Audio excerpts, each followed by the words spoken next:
അസ്സലാമു അലൈക്കും. എല്ലാവർക്കും സുഖമാണെന്ന് വിശ്വസിക്കുന്നു. എനിക്ക് മക്കൾക്ക് സുഖമാണ്.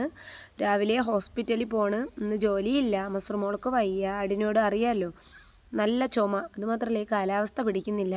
എല്ലാവരും പറഞ്ഞു മുഖത്ത് നല്ല ഇതുണ്ട്, മാഷാ അല്ലാ, പുതിയ വീടായപ്പോൾ നല്ല ഇതുണ്ട് എന്ന് പറയുന്നത്. ഞാൻ എൻ്റെ വീട്ടിൽ മേക്കപ്പിൻ്റെ സാധനങ്ങളൊന്നും ഇല്ല കേട്ടോ. പിന്നെ നമ്മുടെ ഫോണിൻ്റെ ചിലപ്പോൾ ക്യാമറയുടെ ക്ലാരിറ്റി ആയിരിക്കും, അറിയൂല.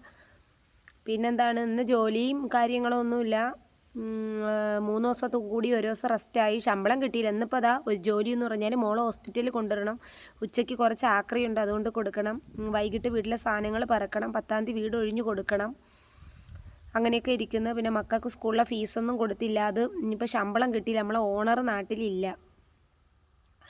ഇനിയിപ്പോൾ റമദാനൊക്കെ ആവാറായി. ഇൻഷാ അല്ലാ ഇതിൻ്റെ ഏണിങ്സിൽ എന്തോ ഒരു വിഷയം വന്ന് കിടക്കുകയാണ്. അത് കുറേ പേരെ കൊണ്ട് ചെയ്യാൻ ശ്രമിച്ചിട്ട് ഇനിയിപ്പോൾ പൈസ കൊടുത്ത് ചെയ്യാൻ പറ്റാത്തൊരു ബുദ്ധിമുട്ടുള്ളതുകൊണ്ടാണ് ഇങ്ങനെ സ്വന്തമായിട്ടുള്ള അറിവിൽ മറ്റു വീഡിയോ കണ്ടിട്ട് ചെയ്തത്. ഇതിപ്പോൾ കണ്ട ബേക്ക് ഭാഗം ഇതൊക്കെ ഒന്ന് ശരി പൂശി ചിലപ്പോൾ നാളെ തൊട്ട് തുടങ്ങും. അടുക്കള ഒരു കിണറും വെട്ടണം, കാരണം അപ്പുറത്ത് വെള്ളം വറ്റും, കുടുംബത്തെ വെള്ളം വറ്റും. അതുകൊണ്ട് ഇവിടെ ഒരു കുളിമുറി, അല്ലെങ്കിലും മക്കൾ വളർന്നു വരെയല്ലേ. അവരൊക്കെ പ്രത്യേകിച്ച് തുണിയൊക്കെ കഴുകുകയാണെങ്കിൽ അപ്പുറം ആകുമ്പോഴത്തേക്ക് നല്ല ബുദ്ധിമുട്ടുണ്ട്. രാവിലെ സ്കൂളിൽ പോക്കും വാരിക്കെട്ടി അങ്ങോട്ടും ഇങ്ങോട്ടും. തൊട്ടടുത്താണ് വീട് എങ്കിലും അങ്ങോട്ടും ഇങ്ങോട്ടും കിടന്ന് ഓടണ്ടേ. പിന്നെന്താ, വാപ്പമ്മക്ക് സുഖമായിട്ടിരിക്കുന്നു, ഉമ്മാക്ക് ജോലിയില്ല. പിന്നെ യൂട്യൂബിൽ നിന്ന് ഏണിങ്സ് കിട്ടട്ടെ. ഇനിയിപ്പോൾ 2-3 കാര്യങ്ങളുണ്ട്. നമ്മൾ ആ ഡയാലിസിൻ്റെ ഇല്ലേ, അത് അൽഹംദുലില്ലാ റാഹത്തായിട്ടിരിക്കുന്നുണ്ട്. അവർക്കിപ്പം മരുന്നിൻ്റെ പൈസ മാത്രമേ ആവശ്യമുള്ളായിരുന്നു. അത് അൽഹംദുലില്ലാ 1 മാസത്തെ കൊടുത്ത് അടുത്ത മാസം ഏണിങ്സ് കിട്ടുമ്പോൾ ഇൻഷാ അല്ലാ ഞാൻ പറഞ്ഞിട്ടുണ്ട്. മോളെ പോലെ എന്നെ ഭയങ്കര കാര്യമാണ്. എന്നാൽ ഞാനും അവളും കളിക്കൂട്ടുകാരിയല്ല. പിന്നെ കിട്ടിയൊരു സൗഹൃദമാണെങ്കിലും ഒരു 4 വർഷം കൊണ്ട് കിട്ടിയ സൗഹൃദമാണ് അവൾ. എൻ്റെ വീട്ടിൻ്റെ തൊട്ടടുത്താണ്. ഇവിടെ എല്ലാ വാടക വീട്ടില്ല. അപ്പോൾ എൻ്റെ എല്ലാ കാര്യത്തിനും അവൾ വരും. അങ്ങനെയാണ് ഞാൻ അത് ചെയ്തത്. പിന്നെ മറ്റുള്ള 5 മക്കളുള്ള ഇതില്ലേ, ആ 5 മക്കളുള്ള ഫാമിലി ചെയ്തത് എന്ന് വെച്ചാൽ അവർക്ക് GPay നമ്പറില്ല, നമ്മൾ 50 രൂപ ചലഞ്ച് വെച്ചില്ലേ, അത് അവർക്ക് ഫുഡിനുള്ളത്. അതൊന്നും എനിക്ക് അങ്ങനെയൊന്നുമില്ല.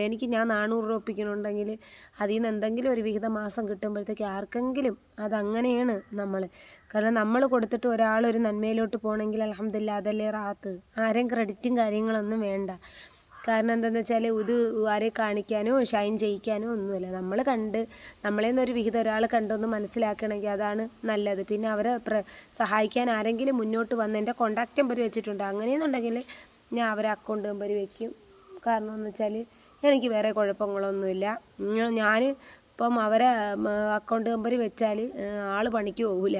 അതാണ് വിഷയം. ഉള്ളത് മൊത്തം കള്ളു കുടിച്ച് തീർക്കും. അതുകൊണ്ടാണ് പിന്നെ ഞാൻ GPay നമ്പർ അന്ന് അങ്ങനെ 50 രൂപ ചലഞ്ച് വെച്ചത്. പിന്നെ ആരെങ്കിലും സഹായിക്കാനുള്ള പൈസ ആണെങ്കിൽ അതേപോലെ അവർക്ക് കൊണ്ടുവന്ന് ഏൽപ്പിക്കും. പൈസയെ ഏൽപ്പിച്ച് സാധനവും കൊണ്ട് കൊടുത്ത് 50 രൂപ എൻ്റെ സർവർ ഇഷ്യൂ ആയിപ്പോയി. അല്ലാതെ എനിക്കിവിടെ നിങ്ങൾ കുറച്ച് പേര് പറയുന്ന പോലെ എനിക്ക് ആരെയൊന്നും പടച്ച സത്യം, ഞാൻ കറുത്തൊരക്ഷരം പഠിച്ചിട്ടുണ്ടെങ്കിൽ എനിക്ക് അന്യോൻ്റെ ഇതിൽ നിന്ന് അള്ളാഹു സത്യം എനിക്ക് ഒന്നും കിട്ടാനില്ലേ പടച്ചവനെ. പിന്നെ വേറെ കാര്യങ്ങൾ ഇവിടം വരെ എത്തി. എനിക്ക് യൂട്യൂബിൽ നിന്ന് ഏണിങ്സ് കിട്ടിയിട്ടില്ല. കിട്ടണമെങ്കിൽ അത്യാവശ്യം അൽഹംദുലില്ലാ എല്ലാ കാര്യങ്ങളും ഒരുവിധം അങ്ങ് ഓടിപ്പോവും. പിന്നെ കുറച്ച് അത്യാവശ്യം തീർക്കാൻ പറ്റാത്ത കടബാധ്യതകളുണ്ട്, അതൊന്ന് തീർത്ത് കൊടുക്കണം. പിന്നെന്താണ്, നമ്മളിപ്പോൾ യൂട്യൂബിൽ നിന്ന് ഈ ഏണിങ്സ് തുടങ്ങിയാലും എനിക്ക് പൂർണ്ണമായിട്ട് ആ പൈസ കിട്ടുമ്പോഴേ അൽഹംദുലില്ലാ എന്ന് പറയണം. കാരണം എന്താ വെച്ചാൽ വേറെ ആരെയും കണ്ടൻ്റ് എടുത്തിട്ടുകയോ അങ്ങനെയൊന്നുമില്ല. സ്വന്തം കാര്യം, ചെറിയ ജീവിതമാണെങ്കിലും അതിനകത്തൊരു നന്മ ഒരാൾക്ക് എൻ്റെ അനുഭവം വെച്ചിട്ട് കൊടുക്കാൻ പറ്റുകയാണെങ്കിൽ ഒരുപാട് പേര് ലോണിൻ്റെതാണ്, ജപ്തിയാണ്, ഒന്ന് സഹായിക്കുമോ, ഞാൻ എന്തെന്ന് പറഞ്ഞാൽ സഹായിക്കേണ്ടതെന്ന് GPay നമ്പർ ഇട്ട് അവരെ കാര്യങ്ങളിട്ട് ചെയ്യുമ്പോൾ എനിക്കൊന്ന് പോയി തിരക്കാൻ പോലും പറ്റാത്ത സ്ഥലങ്ങളാണ്. അങ്ങനെയാണ് നമുക്ക് വിശ്വാസമാണ്. കാരണം എൻ്റെ ചാനൽ വഴി ഇട്ടിട്ട് എനിക്ക് എന്തെങ്കിലും ഒരു ഇഷ്യൂ വന്നാൽ പിന്നെ എല്ലാവരും കൂടെ എന്നെ എടുത്തിട്ട് നടത്തും. അതുകൊണ്ട് ഒരുപാട് പേരെടുത്തും പറയാനുള്ളത്, വലിയ യൂട്യൂബേഴ്സിൻ്റെ അടുത്ത്, ഞാൻ ചെറിയ യൂട്യൂബറല്ലേ, ഞാനൊരു വീട്ടമ്മ അല്ലേ. ജോലി, യൂട്യൂബ്, വീട്ടുകാര്യങ്ങൾ, മക്കളെ കാര്യം എല്ലാം നോക്കണ്ടേ. അതുകൊണ്ട് നമ്മളിപ്പം നാളെയും നമുക്ക് മക്കളുള്ളതാണ്. നമുക്കെല്ലാം പറയുന്നതിനൊരു പരിധിയുണ്ട്. നമുക്ക് ചെയ്യുന്നതിനൊരു ലിമിറ്റും ഉണ്ട്. ഈ നന്മ പറയുന്നവർ തന്നെ ചിലപ്പോൾ ഒരു സമയത്ത് നമ്മളെ പ്രവൃത്തി കൊണ്ട് തിന്മ പറയും. അതുകൊണ്ട് ഞാൻ ഒരേ വാക്കും ശ്രദ്ധിച്ചിട്ടാണ് ചെയ്യുന്നത്. ഇൻഷാ അല്ലാ ഇവിടെ കുളിമുറി കാര്യങ്ങളൊക്കെ കെട്ടുമ്പോൾ ഇവിടെ മിക്കവാറും പൂശണ്ടിയുള്ള പൈസ കിട്ടണമെങ്കിൽ ഇതിൽ നിന്നും കൂടെ ഏണിങ്സ് കിട്ടണമെങ്കിൽ ഞാൻ പൂശാന്നും പറഞ്ഞിട്ട് ഇരിക്കുകയാണ്. ഞാൻ ശമ്പളം കിട്ടുന്നതിൽ 1000 രൂപ ഹദിയ കൊടുക്കുന്നുണ്ട്. ശമ്പളം വലുതായിട്ടൊന്നും കാണില്ല, കാരണം നമ്മളെ വീട്ടിൻ്റെ അടുത്ത് ഇവിടെ അല്ല പോരയിടം ഒരു യത്തീംഖാനയുണ്ട്. അവിടെ 1000 രൂപ 500 അങ്ങനെയൊക്കെ കൊടുക്കാം. യത്തീം മക്കൾ നിൽക്കുന്നുണ്ട്, 30 മക്കളുണ്ട്. അപ്പോഴേ അവർക്ക് ഇൻഷാ അല്ലാ ഒരു വിഹിതം, എനിക്കിപ്പോൾ ജോലിയിൽ നിന്നൊരു വിഹിതം കൊടുക്കാൻ ഇപ്പം എന്നെ കൊണ്ട് സാമ്പത്തികം ഉള്ളു. അങ്ങനെ അത് കൊടുക്കണേ. നമ്മുടെ പരിസരങ്ങളിൽ തന്നെ യൂട്യൂബ് വഴി അല്ലാതെ ഒരുപാട് പേര് നിങ്ങളെ പരിസരങ്ങളിൽ തന്നെ നിങ്ങൾക്ക് സഹായിക്കാൻ പറ്റും. 100 രൂപ ഉണ്ടെങ്കിൽ ഒരു 2 രൂപ ഡെയിലി മാറ്റി വെച്ചാൽ ഒരു മാസത്തെ പൈസ ഉണ്ടെന്നെങ്കിൽ നമുക്ക് ചിലപ്പോൾ 5 കിലോ അരി അടിച്ചു കൊടുക്കാൻ പറ്റും. പിന്നെ അങ്ങനെയൊക്കെ ചെയ്യുന്ന വിരലിലെണ്ണാവുന്ന ആൾക്കാരാണ്. കാരണം നമ്മളായിട്ട് തന്നെ എപ്പോഴും ജീവിക്കാൻ ശ്രമിക്കണം. കാരണം യൂട്യൂബ് എല്ലാവരും തുടങ്ങുന്നത് വരുമാനത്തിന് വേണ്ടിയാണ്. അപ്പോൾ ഈ വരുമാനം നമ്മൾ ആഗ്രഹിക്കുമ്പോൾ നല്ല കാര്യങ്ങൾ, അതായത് റീച്ചുള്ള കാര്യത്തിനെ ചൊല്ലി റീച്ചിടാൻ നിന്നാൽ അത് പിന്നെ എല്ലാ ചോദ്യങ്ങൾക്കും ഉത്തരം കൊടുക്കേണ്ടി വരും. ആരെ ഫാമിലിയും വന്ന് ഇതിനകത്ത് പറയുന്നില്ലല്ലോ. പറയുന്നുണ്ട് ആരെങ്കിലും ഫാമിലി ഇതിനകത്ത് വന്ന് പറയുന്നുണ്ടോ? എൻ്റെ ചില ജീവിത പാർട്ട് ചിലപ്പോൾ 2, 3, 4, 5 പാർട്ട് അല്ലെങ്കിൽ 5, 6 പാർട്ട് ഇടും. അതൊന്നും നമ്മൾ പറയുന്നില്ല. പിന്നെ ഇന്നത്തെ അവസ്ഥ വെച്ചിട്ട് കാല് കാണിച്ചു തരാം.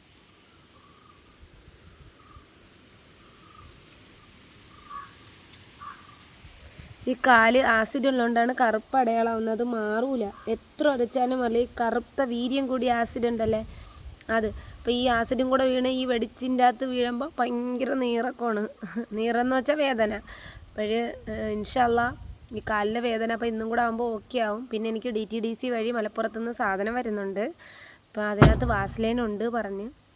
ഇൻഷാ അല്ലാ അതൊന്ന് ഇട്ട് നോക്കണം. അല്ലെങ്കിൽ RCMൻ്റെ ഒരു പ്രോഡക്റ്റ് ഉണ്ട്, അതാണ് ഞാൻ എല്ലാ വർഷവും ഉപയോഗിക്കുന്നത്.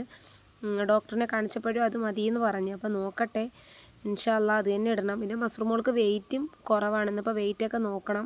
മുഖത്ത് നല്ല കുത്തുണ്ട്, അതെല്ലാം ആ ഇല അരച്ചിട്ടില്ല, തിരക്കും കാര്യങ്ങളൊക്കെ ഉള്ളതുകൊണ്ട്. അതുകൊണ്ട് ഇന്ന് നോക്കട്ടെ. നസ്രമോൾക്ക് അതിനുള്ള കാര്യം ഡോക്ടറിനെ ഒന്ന് കാണിക്കണം. ഇനിയിപ്പോൾ ബ്ലഡ് ടെസ്റ്റ് ചെയ്യണം, അലർജി ഒന്ന് നോക്കാനേ. അതൊക്കെ ഈ പൈസ കിട്ടാത്തത് കൊണ്ടാണ് ഇന്ന് നിൽക്കുന്നത്. ഇന്നിപ്പം ഇൻഷാ അല്ലാ കടം വാങ്ങിപ്പോവും, ഉമ്മാരെന്ന് കടം വാങ്ങിപ്പോവും. ഉമ്മാക്ക് ഞാൻ വീട് പണിക്ക് 13,500 രൂപ കൊടുക്കാനുണ്ടായിരുന്നു. അത് അൽഹംദുലില്ലാ കൊടുത്ത്. അപ്പോൾ അതിൽ നിന്ന് തന്നെ മേടിച്ചുകൊണ്ട് പോകണം. ഒരു ചിട്ടി പൈസ കൊടുക്കാനുണ്ടായിരുന്നു, അത് കൊടുത്തിട്ടില്ല. അപ്പോഴും ശമ്പളം കിട്ടിയാലേ കൊടുക്കാൻ പറ്റും. അപ്പോൾ അവർ ഇന്നലെ വിളിച്ചിട്ടുണ്ട്. അപ്പോൾ ഇന്ന് കൊടുക്കാമെന്ന് വിചാരിച്ച്. ഇനി ഒരു വാടകയുടെ കാര്യം അങ്ങോട്ടും ഇങ്ങോട്ടും ക്ലിയർ ചെയ്യണം. 10 ഡിപ്പോസിറ്റ് നിൽപ്പുണ്ടായിരുന്നു. അതിൽ 10 ഡിപ്പോസിറ്റ് കിട്ടിയാൽ 2 വാടക ഞാൻ ഇക്കായി ഉള്ളപ്പോൾ കൊടുക്കാനുണ്ടായിരുന്നു. പിന്നെ ഇനി അതിൽ 3000 രൂപ ഉണ്ട്, അതെന്താവുമെന്ന് അറിയില്ല, നോക്കണം ഇൻഷാ അല്ലാ. പിന്നെ ഒരു മണ്ട വൃത്തിയാക്കണം, കുറച്ച് വിറവുണ്ട്. അപ്പോൾ ഇതൊക്കെയാണ് വിശേഷങ്ങൾ. പിന്നെ മക്കളപ്പുറത്ത് നിൽക്കുകയാണ്, നിങ്ങൾ ദുആ ചെയ്യണം മക്കൾക്ക് എനിക്ക് വേണ്ടി. ഇനി റൂമൊക്കെ വൃത്തിയാക്കാനുണ്ട്. ബാത്റൂമിൻ്റെ ഡോർ എല്ലാവർക്കും ഇഷ്ടമായി എന്ന് പറഞ്ഞു, മാഷാ അല്ലാ. നമ്മൾ കിളിയും പൂവൊന്നും അല്ലല്ലോ. പിന്നെ എനിക്ക് എൻ്റെ മാമച്ചി 2 മുസല്ലയുണ്ട് കേട്ടോ. അത് ഞാൻ നിസ്കരിക്കുന്ന മുസല്ല. എനിക്ക് മാമച്ചി ഉംറയ്ക്ക് പോയിട്ട് വന്നപ്പോൾ കണ്ടെത്തുന്ന മുസല്ലയാണ്. അത് ഗസ്റ്റുകൾ ആരെങ്കിലും വരുമ്പോൾ കാണിച്ചു തരാം. ഇതിലാണ് എൻ്റെ മാമ നിസ്കരിച്ചത്. വെൽവറ്റിന് നല്ല മാഷാ അല്ലാ. അപ്പോൾ അതൊരു പുതിയ മുസല്ലയാണ്. അത് അലമാരിക്കകത്ത് മടക്കി വയ്ക്കണം. മറ്റേ മുസല്ലയിലാണ് ഞാൻ നിസ്കരിക്കുന്നത്. ഞാൻ നിസ്കരിക്കുന്ന മുസല്ല ഇതാണ്, ചുമപ്പാണ്. എൻ്റെ ഇക്ക കൊണ്ടുതന്ന മുസല്ലയാണത്. അപ്പോൾ പിന്നെ അതിൽ തന്നെയാണ് ഞാൻ സുജൂദ് ചെയ്യണതും. ഒക്കെ ഗൾഫിൽ നിന്ന് വന്നപ്പോൾ കൊണ്ടുതന്ന മുസല്ലയാണ്. ഞാൻ ഇൻഷാ അല്ലാ ദുആയിൽ ഉൾപ്പെടുത്തണം. ഇന്ന് കുറച്ച് റെസ്റ്റ് എടുക്കാമെന്ന് വിചാരിച്ച്. മക്കൾ കിടന്ന ബെഡൊക്കെ ഒന്ന് വൃത്തിയാക്കണം. ഇതൊക്കെയാണ് വിശേഷങ്ങൾ. ഇൻഷാ അല്ലാ അത് അലമാരിയുടെ അകം നോക്കി മോന് കിട്ടിയ ഡ്രസ്സ്. പിന്നെ കാര്യമായിട്ട് പൂട്ടി ഒന്നുമില്ല. അതുകൊണ്ട് ചാവി എടുത്ത് മക്കൾ കൈ കിട്ടിയാൽ കൊണ്ട് കളയും. അപ്പോൾ ചാവി എടുത്ത് ഞാൻ മാറ്റി വെച്ചിട്ടുണ്ട്. അൽഹംദുലില്ലാ ഇവിടം വരെ എത്തി. ഒരുപാട് പേര് ദുആ സപ്പോർട്ട്. മുത്തുമോൻ വരുന്നു. ഞാൻ വെയിലിന് മുമ്പ് ഞാൻ മോളെ ഹോസ്പിറ്റലിൽ കൊണ്ടുപോകണം.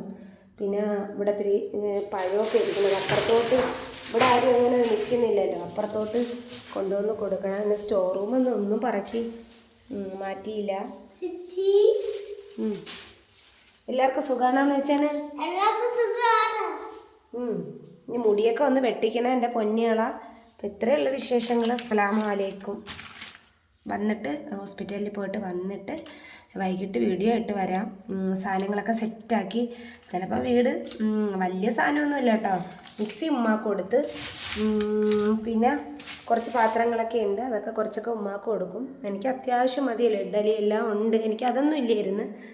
കഥ പടയേക്കാം. അതുകൊണ്ട് മോട്ടറുണ്ട്, നമ്മൾ സ്വിച്ച്. ഇപ്പം ഇത്രയൊക്കെ ഉള്ളൂ. അസ്സലാമു അലൈക്കും.